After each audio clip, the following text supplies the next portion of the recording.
दीदी ने कहा कि कुछ नहीं गिरे, बैठ जाओ अंदर, और धमका कर बिठा दिए। और फिर तीनों ही माँ साहब बाहर बैठकर पोहे खाने लगे। राजस्थान में झालावाड़ जिले के पिपलोदी गांव में स्कूल हादसे के बाद लोगों में भारी गुस्सा है। स्कूल की छत गिरने से 7 बच्चों की दर्दनाक मौत हो गई थी। वहीं 34 बच्चे अब भी जिंदगी की जंग अस्पताल में लड़ रहे हैं। सूचना पर तमाम आला अधिकारी शुक्रवार को मौके पर पहुंचे थे और गांव वालों से हादसे के बारे में जानकारी लेने की कोशिश कर रहे थे, लेकिन अफसरों को देखकर गांव वाले भड़क गए। गुस्साए गांव वालों ने पुलिस की गाड़ियों में ही तोड़फोड़ की, सड़क पर आगजनी कर विरोध प्रदर्शन किया। इसके बाद पुलिस ने हल्का बल प्रयोग कर भीड़ को तितर बितर किया। वहीं हादसे के बाद स्कूल के 5 टीचरों को सस्पेंड कर दिया गया है। राज्य के शिक्षा मंत्री ने मामले में जांच के आदेश भी दे दिए हैं। गांव वालों का आरोप है कि स्कूल की हालत जर्जर थी, लेकिन प्रशासन ने इस पर ध्यान नहीं दिया। जिलाधिकारी ने गांव वालों के आरोपों को नकारते हुए बारिश के पानी को इसका जिम्मेदार बताया है। उनका कहना है कि बारिश के कारण इमारत के पीछे खेत में पानी जमा था, पानी क्लास की दीवार में रिस रहा था और उसी कारण स्कूल की छत गिरी। अब इसी तथ्य की हम भी जांच कर रहे हैं, क्योंकि टीचर्स को हमने सबको कह रखा है कि जब कभी भी आपको ऐसा अंदेशा हो, जब भी कभी आपको लगे तो आप स्कूल मत खोलिए, आप छुट्टी कर दीजिए और हमें रिपोर्ट कीजिए। लेकिन टीचर के द्वारा कल तक घटना होने के बाद भी टीचर ये कहते रहे कि ऐसी कोई स्थिति नहीं थी, पीछे कोई दीवार थी, वो पानी भरने के कारण से वो ढसक गई और उसके कारण से पट्टियों वाली छत थी, वो गिर गई, इसके कारण से ऐसा हुआ। फिर भी हम जो टेक्निकल एक्सपर्ट्स हैं उनसे इसकी जांच करा करके और जो रिपोर्ट आएगी उसके अनुसार कार्रवाई करेंगे। अंतिम संस्कार में भी दिक्कत आई, बताइए, कह रहे कि रास्ता नहीं है जाने का वहाँ पर। नहीं, मैं ऐसा है, गीली लकड़ियों की सारी व्यवस्था प्रशासन ने ही करवाई है। सारी व्यवस्था में प्रशासन की थी, क्योंकि गांव के रास्ते हैं, खेती कर रखी है। गांव के लोगों ने कई जगह अतिक्रमण था रास्ते के ऊपर, वो अतिक्रमण हटा दिया गया और लकड़ियां की जो सारी व्यवस्था थी वो सारी व्यवस्था हमारे द्वारा की गई। टायर का यहाँ पर एक चलन रहता है सामान्य रूप से, जब भी कभी बरसात वगैरह होती है तो किसी आग को ढकने के लिए, कोई उस चीज के लिए वो वहाँ इस्तेमाल करते हैं। हमारे जो भी अंतिम संस्कार हुए साथों, इसमें किसी भी तरह का टायर का कोई इस्तेमाल कहीं नहीं किया गया। गांव वाले उसको रखते हैं, क्योंकि जब भी कभी यहाँ ओकेजनली कोई ऐसा होता है बारिश के टाइम में, तो उसको अग्नि को बचाने के लिए या जो आगे लेके चलते हैं, घर से लेके आते हैं, उसके लिए ये टायर का इस्तेमाल करते हैं। लेकिन इन सभी साथों में सारी व्यवस्था, जितनी भी जो लकड़ियां थी, कल ही हमने यहाँ लाके रखवाई थी सारी की सारी, शाम को ही हमने तैयारी की थी। और भी जो जितनी भी जो व्यवस्थाएं थी वो व्यवस्थाएं प्रशासन के द्वारा की गई। तो ये कहना गलत है कि किसी भी तरह का टायर या कोई किसी का इस्तेमाल किया गया। जरूर वो टायर को जलाते हैं कई बार अग्नि को रखने के लिए और को रखने के लिए। मुआवजे की माननीय शिक्षा मंत्री ने घोषणा की है।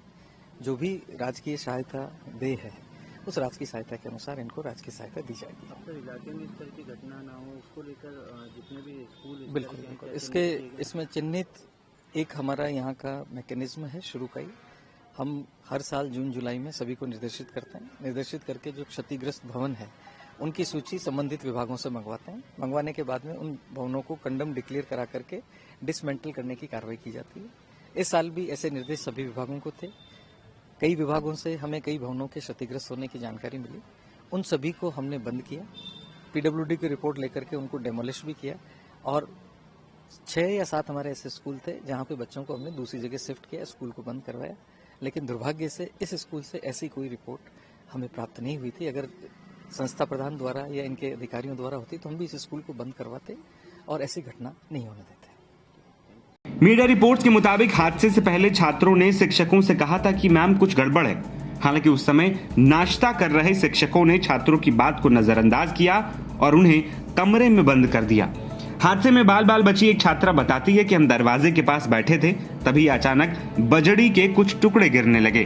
कुछ ही देर बाद बगल वाली कक्षा भी ढह गई। हम दरवाजे के पास बैठे थे, इसीलिए तुरंत भाग गए।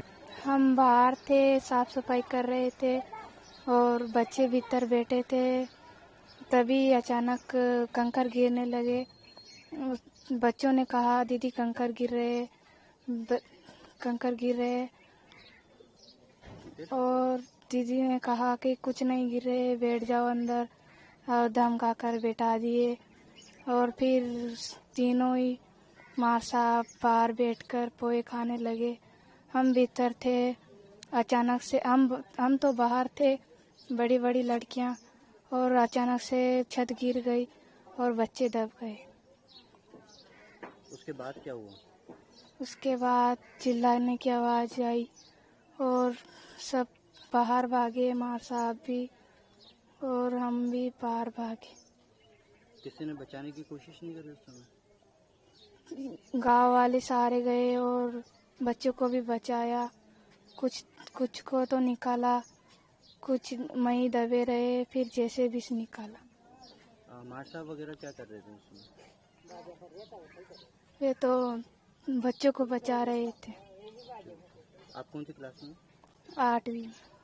जे बच्चा बच्ची पाले छी, देवर को पेट भरे छी, मेहनत मजदूरी करे छी और बाबूजी ऑपरेशन करा जो मेरा लेडीज मार दौरानी को तो आज एक लड़को है और एक लड़की है सी जे शांत हो गया, 2 ही खत्म हो गया भाई साहब।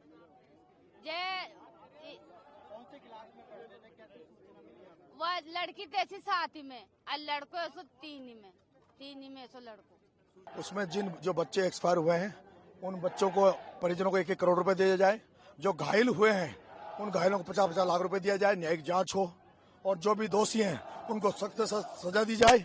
और जो लोग जिनको ये पता था कि स्कूल जर्जर है इस हालात में और जिनको ये पता होने के बावजूद ये घटना को अंजाम हुआ उनको सबको 302 का मुकदमा लगाया जाए।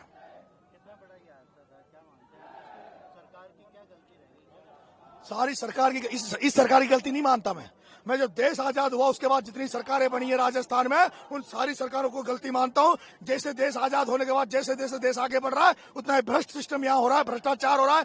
राजनीतिक पार्टियां केवल वोट लेने के लिए, पैसा कमाने के लिए अपना उपयोग कर रही है। सारा सिस्टम भ्रष्ट सिस्टम की वजह से यह दुर्घटना हुई है।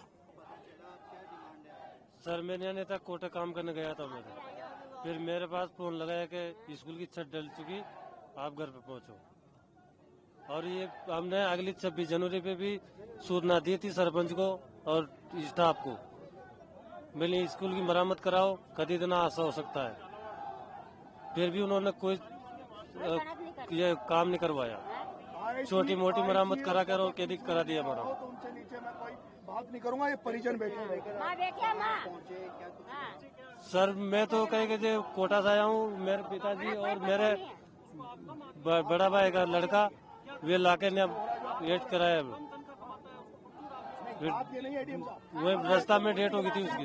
वहीं हादसे के बाद राज्य सरकार ने घोषणा की है कि मृतक बच्चों के परिजनों को 10-10 लाख रुपए का मुआवजा दिया जाएगा। साथ ही मृतक बच्चों के एक परिजन को संविदा पर नौकरी भी दी जाएगी। लेकिन अब भी सवाल वही है कि आखिर कब तक अधिकारियों की लापरवाही का नतीजा आम लोगों को भुगतना पड़ेगा। साथ ही ये भी कि असल गुनहगारों को सजा कब तक मिलेगी। NBT ऑनलाइन की रिपोर्ट।